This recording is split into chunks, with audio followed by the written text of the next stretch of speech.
Hi everyone. सो आज के इस वीडियो में हम लोग डिस्कस करेंगे topic of combination of cells. ठीक है, कॉम्बिनेशन ऑफ सेल्स। जैसे इससे पहले आप लोगों ने पढ़ा होगा combination of resistors, combination of capacitors. ठीक है, वैसे ही कॉम्बिनेशन ऑफ सेल्स मतलब अगर हम लोग सेल्स को सीरीज कनेक्शन में लगा रहे हैं। ठीक है, तो सीरीज कनेक्शन मतलब क्या होता है कि जैसे ये सेल है, ये पॉजिटिव टर्मिनल, ये नेगेटिव टर्मिनल। तो यहाँ पे और एक दूसरा सेल लगा दिया, उसका positive negative.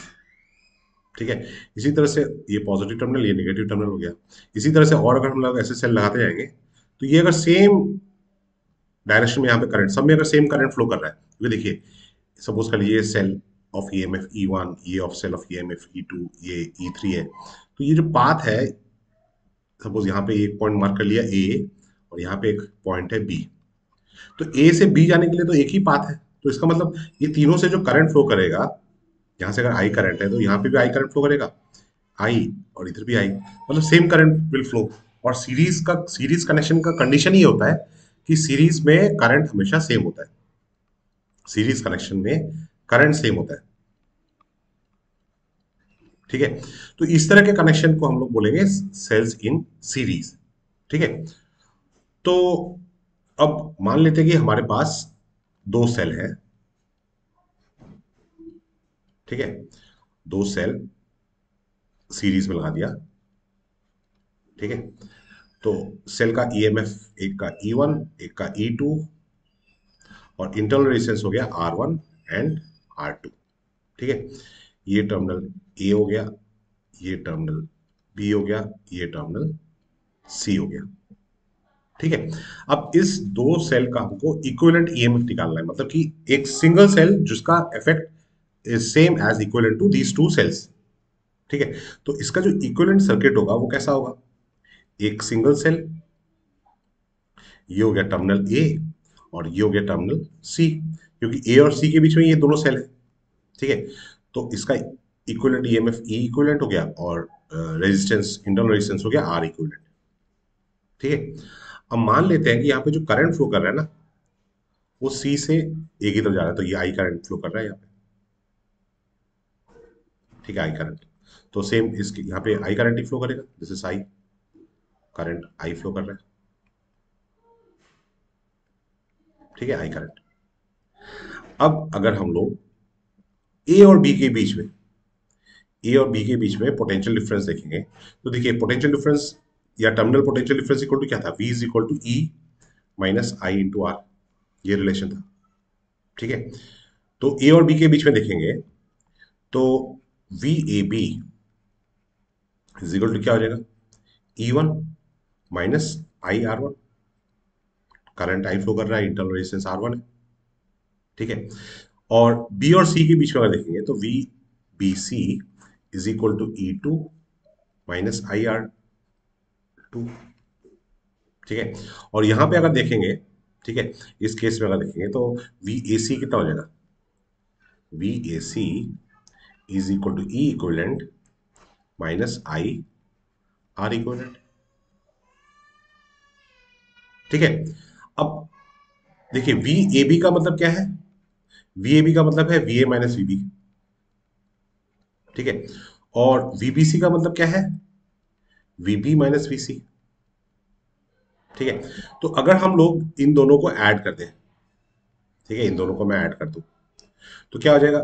V A minus V B plus V B minus we C is equal to E1 plus E2 minus I R one minus I R two, दोनों इक्वेशन को ऐड कर दिया, तो ये तो वी बी कैंसिल हो गया। तो V A minus we c equal to कितना आ गया? V A minus we c equal to आ गया E1 plus E2 minus I R one plus R two. ठीक है, but v A minus we c क्या है? यही तो वी ए सी है। ठीक है, अब इन दोनों इक्वेशन को अगर कंपेयर करेंगे, ठीक है, तो हमको क्या मिलेगा? E equivalent is equal to E1 plus E2, and R equal to क्या हो जाएगा? R1 plus R2।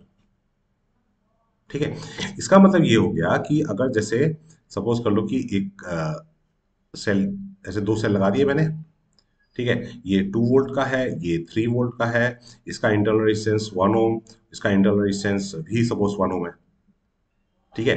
तो 2 वोल्ट 3 वोल्ट दो सेल हैं, सीरीज में लगाया है। तो यहाँ पे जो इक्विवेलेंट ईएमएफ होगा वो हो जाएगा 2 + 3, मतलब that is equal to 5 volt. और आर इक्विवेलेंट इक्वल टू कितना हो जाएगा, 1 + 1, that is equal to 2 ohm. 1 + 1 is equal to 2 ohm, ठीक है। सो ये हो गया सीरीज कॉम्बिनेशन, ठीक है। Series combination of cells, series combination of cells, ठीक है। अब नेक्स्ट देखते हैं पैरेलल कॉम्बिनेशन, ठीक है। पैरेलल कॉम्बिनेशन ऑफ सेल्स, ठीक है। पैरेलल कॉम्बिनेशन कैसा होगा, जैसे हम रेजिस्टर को बोलते हैं कि ये दोनों रेजिस्टर अपने पैरेलल में है, तो ये कनेक्शन कैसा होता है, ये ऐसा होता है। तो यहाँ पे हम लोग बोलेंगे R1 और R2 पैरेलल में है, ठीक है। उसी तरह से अगर, तो पैरेलल में क्या होता है, पोटेंशियल डिफरेंस सेम होता है, ठीक है। मतलब ये रेजिस्टेंस अगर हम ए बी यहाँ पे देखें, तो ए बी यहाँ पे सपोज करो सी डी है, तो potential difference across A B is same as potential difference across C D, तब R1 R2 पैरेलल होगा, ठीक है। तो इसी तरह से अगर हम लोग बोल रहे हैं कि सेल्स पैरेलल में है, ठीक है, सेल्स अगर पैरेलल में है तो कनेक्शन कैसा होगा, यहाँ पे एक सेल हो गया, ठीक है। फिर ये थोड़ा सा, ये और एक सेल हो गया, ठीक है। एक का सेल का EMF E1, internal resistance R1, इसका EMF E2, internal resistance R2। ये कुछ ए और बी हो गया, ठीक है। अब इसका अगर इक्विवेलेंट सर्किट हम लोग ड्रॉ करें, तो एक सिंगल सेल होगा of equivalent EMF E equivalent और इंटरनल रेजिस्टेंस R इक्विवेलेंट, ठीक है। अब मान लेते हैं कि यहाँ पे जो करंट फ्लो कर रहा है ना, आई करंट आया है यहाँ से, और इधर चला गया I1, और इस साइड चला गया I2, मतलब I1 I2 में ब्रांच आउट हो गया। यहाँ पे ये I हो गया, ये I करंट फ्लो कर रहा है, ठीक है।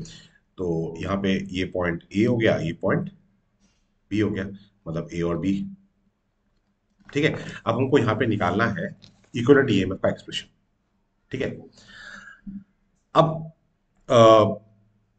फॉर दिस सर्किट हम लोग अगर देखें कि वी ए और बी के बीच में पोटेंशियल डिफरेंस, ठीक है। अगर ये हम लोग ऊपर वाला पाथ लेंगे, ये वाला पाथ, ठीक है, तो ऊपर वाले पाथ के लिए V A minus V B is equal to क्या हो जाएगा, E1 माइनस I1 R1, ठीक है। और नीचे वाले पाथ के लिए अगर देखें, ठीक है, यहाँ पे हम लोग ये वाला पाथ लेंगे, तो उस केस में V A minus V B equal to हो जाएगा E2 माइनस I2 R2, ठीक है। अच्छा, अब देखो ये जो आई करंट है ना, ये I current he branch out हो रहा है I1 और I2 में, ठीक है। तो मैं यहाँ पे लिख सकता हूँ I, it is equal to I1 plus I2, ठीक है, I1 प्लस I2। तो I1 का वैल्यू यहां से हम लोग क्या लिख सकते हैं, I is equal to I1 कितना हो जाएगा, अगर हम लोग वी ए माइनस वी बी जो है ना, इसको मैं अगर V से रिप्लेस करूं, यहाँ पे भी इसको V से रिप्लेस करूं, तो I1 की जगह पे लिखता हूं मैं E1 minus V by R1, ठीक है। सिमिलरली I2 क्या हो जाएगा, E2 minus V by R2, ठीक है। तो इसको मैं लिख सकता हूं E1 by R1 plus E2 by R2 minus V 1/R1 plus 1/R2, ठीक है। अच्छा, तो इसको अगर सिंप्लीफाई करोगे तो I इज इक्वल टू आ जाएगा E1 R2 मतलब यहाँ पे एलसीएम ले लिया, plus E2 R1 divide by R1 R2 minus V R1 + R2 divide by R1 R2। ठीक है, ये हो गया हमारा आई। ठीक है, अच्छा, अब इसको थोड़ा सा हम लोग रीअरेंज करें। ठीक है, तो हमारे पास आ जाएगा वी वी को एक साइड ले लिया, V R1 + R2 divide by R1 R2 is equal to, इसको इस साइड लेके चले गए, करंट को इधर लेके आ गए, so is equal to E1 R2 plus E2 R1 divide by R1 R2, फिर माइनस आई हो गया।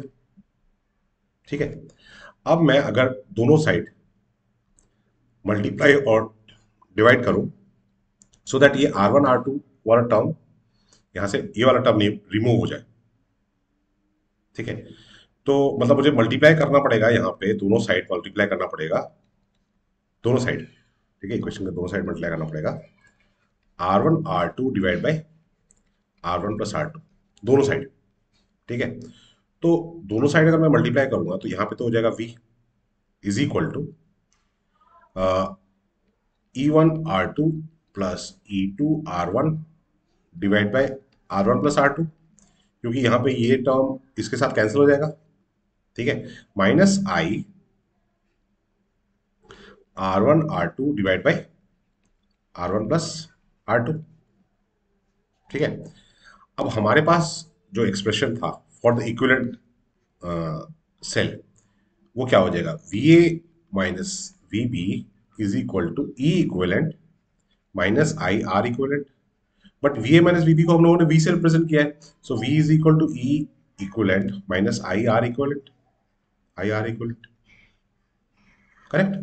सो अभी अगर हम लोग यहाँ पे इसको कंपेयर करें, तो यहाँ पे ये तो आपका V आ गया। ठीक है, V is equal to E equivalent आना चाहिए माइनस आई आर इक्विवेलेंट। तो मतलब ये जो टर्म है ये इक्विवेलेंट है, और ये जो टर्म है ये आर इक्विवेलेंट है।